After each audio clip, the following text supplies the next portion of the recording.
สวัสดีทุกคนเนาะซึ่งว่าตอนนี้ก็อยู่กับซ่องมิสเตอร์พมคือเก่าเนาะซึ่งว่าตอนนี้ก็เบ้าพมสิพาพี่พาน้องมาเบิ่งบรรยากาศการประกวดนางสาวงามอยู่ที่งานเฉลิมฉลองสร้างตั้งครบรอบ30 ปีอยู่ที่เมืองอัสสะพรของชนเผ่าผู้ไทยเฮานี่ล่ะเนาะทุกคนโอเคเนาะพี่น้องเฮามาติดตามเบิ่งบรรยากาศนำเดียวเลยเนาะซึ่งว่ามื้อนี้ก็เป็นมื้อสุดท้ายของการประกวดนางสาวงามเนาะพี่น้องมาแต่โรงเรียนเลยนี่นะมาสอนนักบอลเนาะซื้อนี่เลยซื้อนี่เลยก็โอ้เบอร์เก่าเนาะฝากเสียเบอร์เก้าฝากเสียแม่เบอร์เก้าฝากเสียเลยเลยฝากเสียเบอร์เก่าพี่น้องมาแต่โรงเรียนเลยเจ้านะเขาเทมาสอนนะเรามาสอนนะเราเนาะแล้วเราบ่เดินนั่นแบบน่ะเดินแบบมาแล้วเราบ่ว่ายังบ่โอ้ยัง4 คนเนาะแต่ว่าเจ้าก็ได้เข้าห้องในนั้นเนาะอ๋อแต่ก็อันนี้น่าจะเป็นบางทีก็น่าจะเป็นห้องสีแต่จะห้องสีเลยยังพูดยากค่ะจะคักเนาะมาแต่โรงเรียนจุดศูนย์นาเล่าเนาะแนะนำตัวแล้วแม่ซื้อเนอะซื้อละมอดแก้วมันทองนี่ก็คือบรรยากาศในงานเนาะพี่น้องคนมาเบิ่งมาซีเป็นแห้งใจให้นางสาวงามกระลายเนาะพี่น้องมื้อนี้เนาะเต็มแออัดเลยพี่น้องเนาะมาซีโรงเรียนเลยสุดเจ้าน่ะมาซีโรงเรียนได้วะมาแต่โรงเรียนได้มาซีบ้านใดสุดเจ้าน่ะมาแต่มาสอนสปอร์ตมาสอนสปอร์ตมาซีมาสอนสปอร์ตเนาะซื้อเนเลยเจ้าน่ะซื้อเนเลยวะซื้อพิงเนาะอยู่เรียนมาสอนสปอร์ตบ่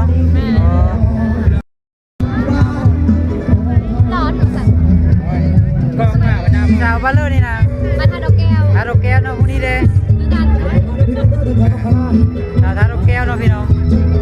ซื้อเนี่ยเลยซื้อน้ำตาลบ่คนนั้นนี่จ้ะซื้อเนี่ยเลยเจ้านะซื้อพวกงามพี่น้องมากับเพื่อเจ้านะมากับเพื่อเจ้านะมากับมูชิเลอร์มูเด้มาเสียบ้านเลยมาเสียบ้านเลยประกวดนะเสียน้ำปอนเนาะสบายดีห้องเพลงยังเซละนองเด้อเสียละน้องเนาะซื้อทั้งห้องเนี่ยเลยติมมาเนาะ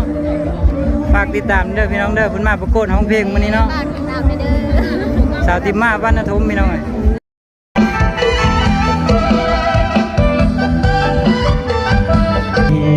งามวิไลโอป่าไม้เมืองลาวชูโซ่แต่หนอออกจากสงครามวันเมืองนาบานจะเดินออกมาคนติดตามมาลาผ่านไปแต่การยิงไปประดับเมืองเราให้สวยงาม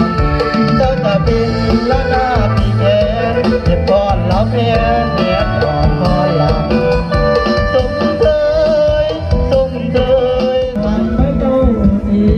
มันเป็นพัฒนาว่าเราป่าป่าไม้จึงเขียวสดงดงามสักเมื่อเราเพื่อนสวยงามสักเมื่อเรา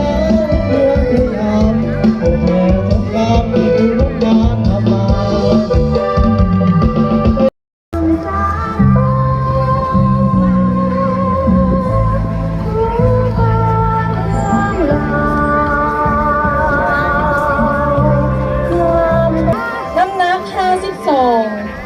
หอบเอว26หอบเอิร์ก34หอบท้าย36เ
17 ปี มี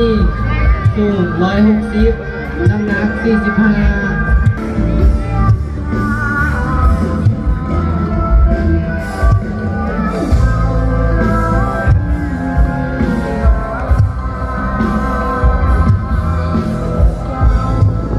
สบายดีน้องซื้อนางคามีไซยังวงศาอายุ 17 ปี มาจากโรงเรียนมส.อัสสะพรคติประจำเจอของน้องคือคุณความดีในเบื้องต้น คือการอุทิศเพื่อแห่งของตนเพื่อประโยชน์ส่วนรวมก็คือเพื่อประเทศชาติขอขอบเจอ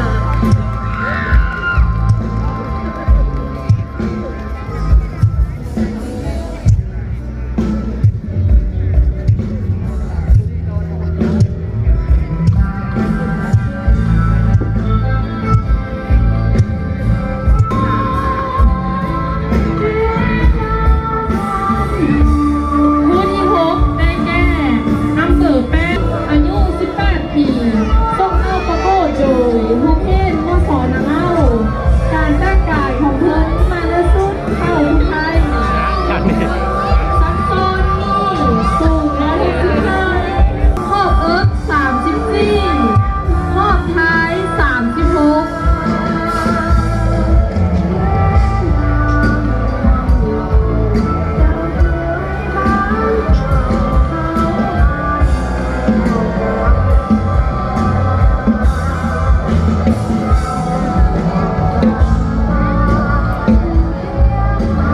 สบายดีน้องชื่อนางอามุนลาวงคำอายุ 18 ปี มาจากโรงเรียนมส.แล้วเล่าคติประจำเจอของน้องแมนทิ้นผู้ไทยมีอุปกรณ์เครื่องซื้ออาบน้ำลายมือคือเสื้อดำกินมีเอิงของดีส่งออกเป็นสินค้าจนลือซาสาวพังผู้ไทยขอพบเจอ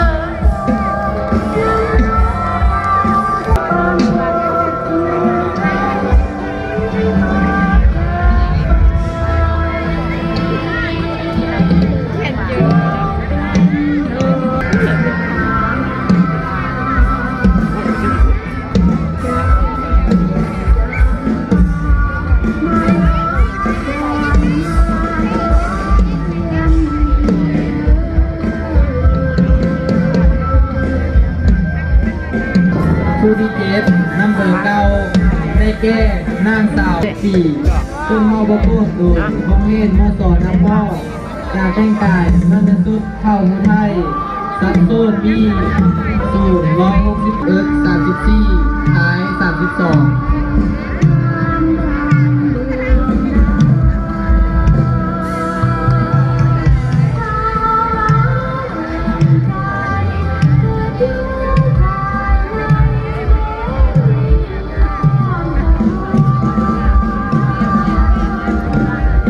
สบายดีน้องซื้อนางวันพิชาทางโค้งอายุ 17 ปี มาจากเรียนมส.นครน้องมีคำกระตีเตือนใจ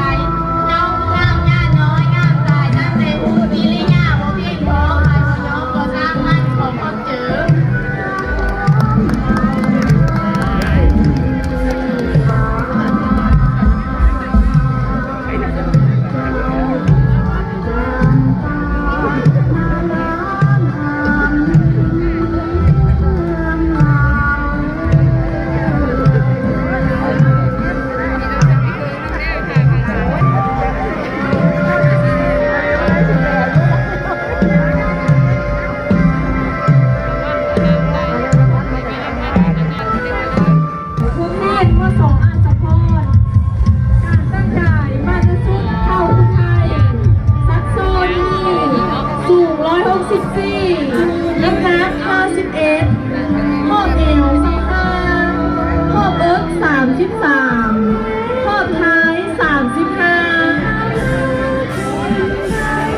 โปรด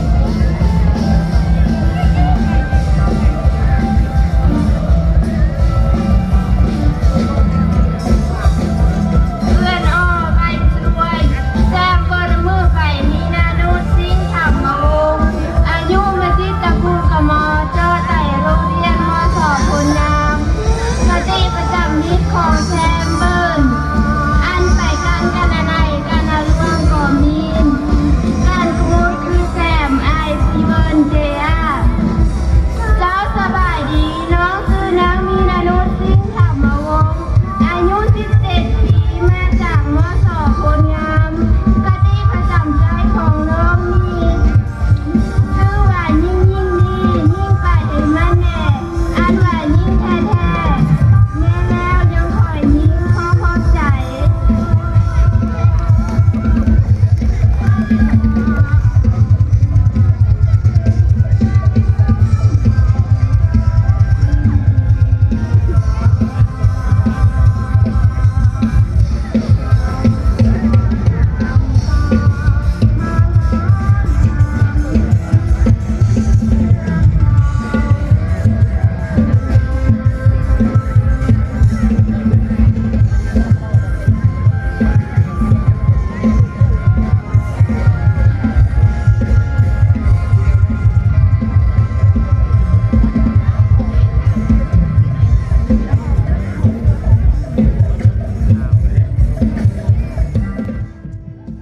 โอเคเนาะพี่น้องสำหรับการปรากฏตอนนี้ก็ฮอดส่วนเผ่าบลูแล้วเนาะนี่ก็คือบรรยากาศที่ว่าพี่น้องมาส้มมาเสพเป็นแห้งใจเฮือนางสาวงามในคืนนี้เนาะพี่น้อง ไม่แล้วบอกขึ้นใหม่ก็ได้แม่กันแน่ขออนุญาตในไลน์เด้อพอมาอยู่ด้วยบรรดาการแข่งผู้ชมเครื่องติ๊ก เทียมพมอายุบ้านศิลมุยกับมอเจอในโรงเรียนมอสอบคนงาม เมืองมูรายแต่เป็ดคิดละไปที่ต้องโอนคิดละเชิงนี่มาคิดละเชิงกระโบไปคิดละโบ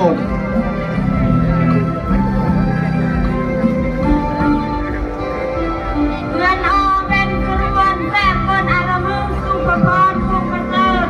เดินแต่โรงเรียนมอสอบคนงามควรมีความเพิ่มสาวสบายดีน้องเอมมิสวานางสุขพรคงประเสริฐอายุ17 ปีมีคติประจำใจว่าเรียนแล้วเรียนอีกเรียนเรื่อยๆไป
งคะแนนต่อไป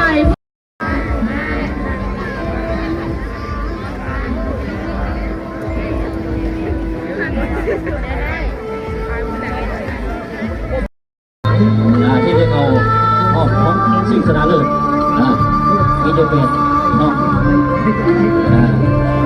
แล้วเป็นตัวแทนมาจากชนเผ่าพุทธไทยแล้วก็ชนเผ่าครูร้องชนเผ่าพุทธไทยได้แก่เงินเพชรใช้ในฐานจากเมื่อสออาสพรในห้องอันดับ 3ของชนเผ่าพุทธไทยต่อไปจะได้ประกาศผลนางสาวที่ได้อันดับห้องอันดับที่ 3ของชนเผ่าครู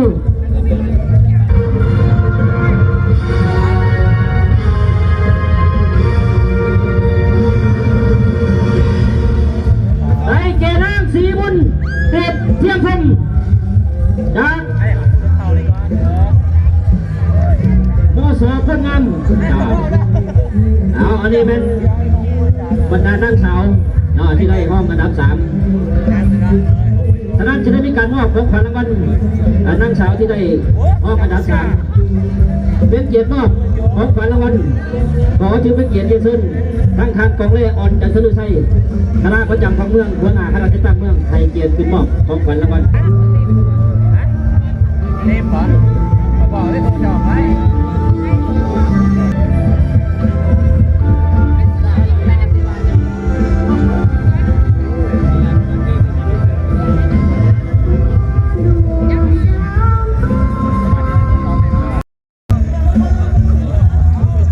อันดับ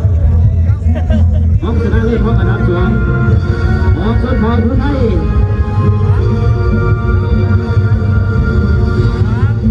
ได้แก่นางวันวิสาขวงศ์จากมส.นาป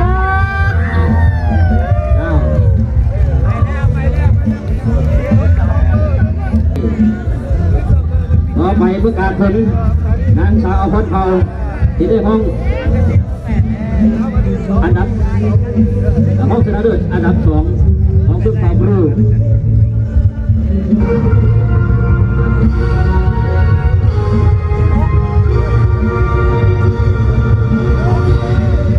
ได้แก่นางคิดสมรสงประเสริฐจากมส.คนงาม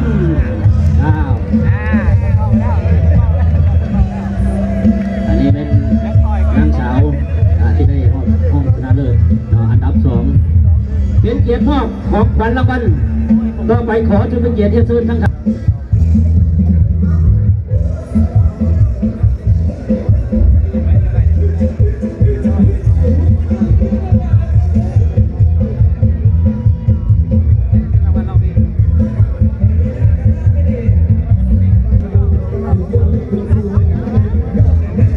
ก็ขอบใจสำคัญที่เสมอเสียงที่ได้ในการเรื่องการพี่น้องเข้าถือว่าชนเผ่าพุทธไทยและชนเผ่าครูยังของชนเผ่าพุทธไทย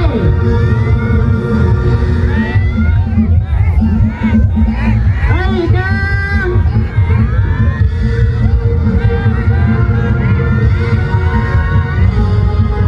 นางอาคุณอาบุคคำจากมส.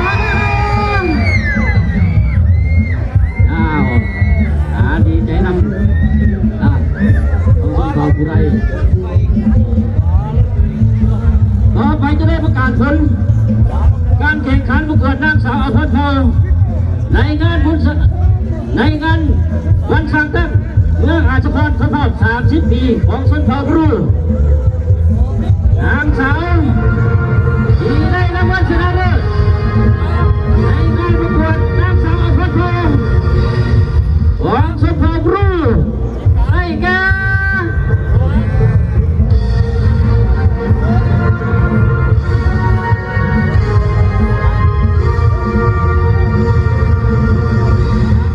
นางเสกของวรรณคำจากมส.อาสพรมส.เพื่อนงามเจ้าขอโทษขอไปด้วยติดไหลเจ้า สาวที่ว่าสุขเขาประกวดในงานประกวดนางสาวพันเผาของสุนเผาบุไทยและสุนเผาบรูก็ถือว่าออกมาเป็นที่เรียบร้อยฉะนั้นเป็นเกียรติมอบของขวัญรางวัลพร้อมด้วยสายสะพายของสุนเผาบุไทยเป็นเกียรติมอบพัน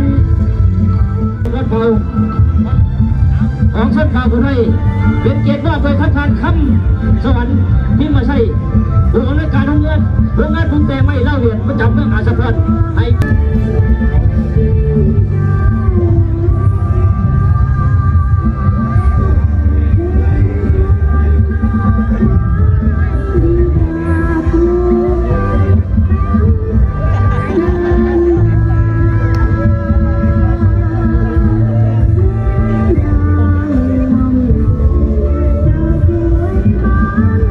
ที่มาใช้ผู้อำนวยการโรงงานปรุงแต่ไม่เล่าเรียนต่อไปจะได้มีการมอบที่มาใส่ให้เกียรติมอบสายสะพายพร้อมด้วยของพนักงานมอบไปทั้งนางสาวที่ได้รับวัฒนเลิศจากส้นเผาบรูพิเกียรติมอบขอที่พิเกียรติยังสูง